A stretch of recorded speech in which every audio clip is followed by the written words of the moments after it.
Deur Jesus het ons gewaarsku dat ons as sy kinders vervolg sal word en soos wat die duisternis in die wêreld toeneem, sal ons dit moet verwag. Ons sal moet verwag hoe dat selfs wetgewing gebruik gaan word teen die kinders van die Here. Vandag wil ek die verhaal met jou deel oor 'n baie bekende politikus in Finland, Päivi Räsänen. Sy is een van Finland se mees gerespekteerde politici. En ek wil jou vertel hoe sy vervolging ervaar het omdat sy haar Christelike oortuigings gedeel het. Sy was 'n baie jong meisie toe haar ouers besluit het dat sy na die sonnaskool toe kan gaan in die klein dorpie waar hulle gewoon het. Sy was gefassineer deur die dinge wat hulle daar geleer het.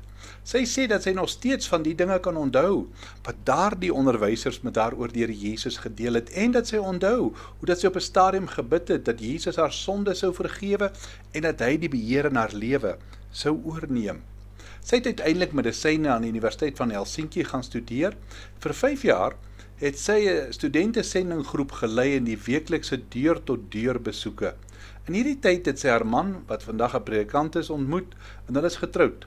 Sy het 'n reputasie as 'n goeie dokter ontwikkel en sy het gesê, in my studies het ek al reeds besluit dat ek nooit die lewe van 'n kind in 'n moeder se buik sou beëindig nie. In haar vrye tyd het sy boeke en pamflette oor hierdie onderwerp geskryf en dit het gelei tot televisie en radio optredes en haar argumente het gou begin aandag trek. Mense het gevra of sy nie bereid sou wees om vir 'n setel in die parlement te staan nie. Sedert 1995 het sy in die Finse parlement gedien. Sy het as minister van Binnelandse Sake gedien, maar in 2019 verander alles. Sy was verstom om te hoor dat haar kerk, die een waarin haar man 'n predikant was, hulle volle steun vir 'n komende Helsinki Pride geleentheid toegesê het. Dat die hele kerkleierskap besluit het om die geleentheid te ondersteun, in die openbaar, finansiëel, het haar geskud. Baie vriende het met haar gepraat oor hulle voorneme om uit die kerk te bedank. Päivi het ernstig oorweeg om hulle aan te sluit, maar sy sê ek het duidelik besef dat dit nie nou my tyd was om uit hierdie sinkende boot te spring nie. Ek moet eerder probeer om mense te wakker te maak. Ek was veral bekommerd dat ons jong mense hulle geloof in die Bybel sou verloor met die leierskap van die kerk wat iets leer wat so teenstrydig is met wat die Bybel sê.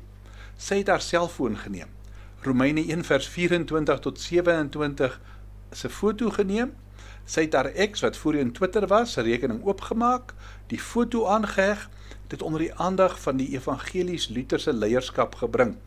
Nou, dit is belangrik dat jy sal onthou, na wie toe het sy die boodskap gestuur, dit was na die leiers van die kerk, en sy het hierdie eenvoudige vraag bygevoeg. Hoe pas die leerstellings van die kerk, die Bybel, by die feit dat skaamte en sonde as 'n saak van trots voorgegaan word, in sy tweet gedruk. Die volgende paar maande sou sy deur die polisie ondervra word. Dit was 'n absurde situasie, het sy gesê, om daar in 'n klein kamertjie in die stasie te sit, oor my Christelike oortuigings uitgevra te word. Net 'n paar jaar gelede was ek die minister in beheer van die polisie, nou sit ek hier en word ek ondervra. Maar die mense van Finland het verstaan wat gebeur het.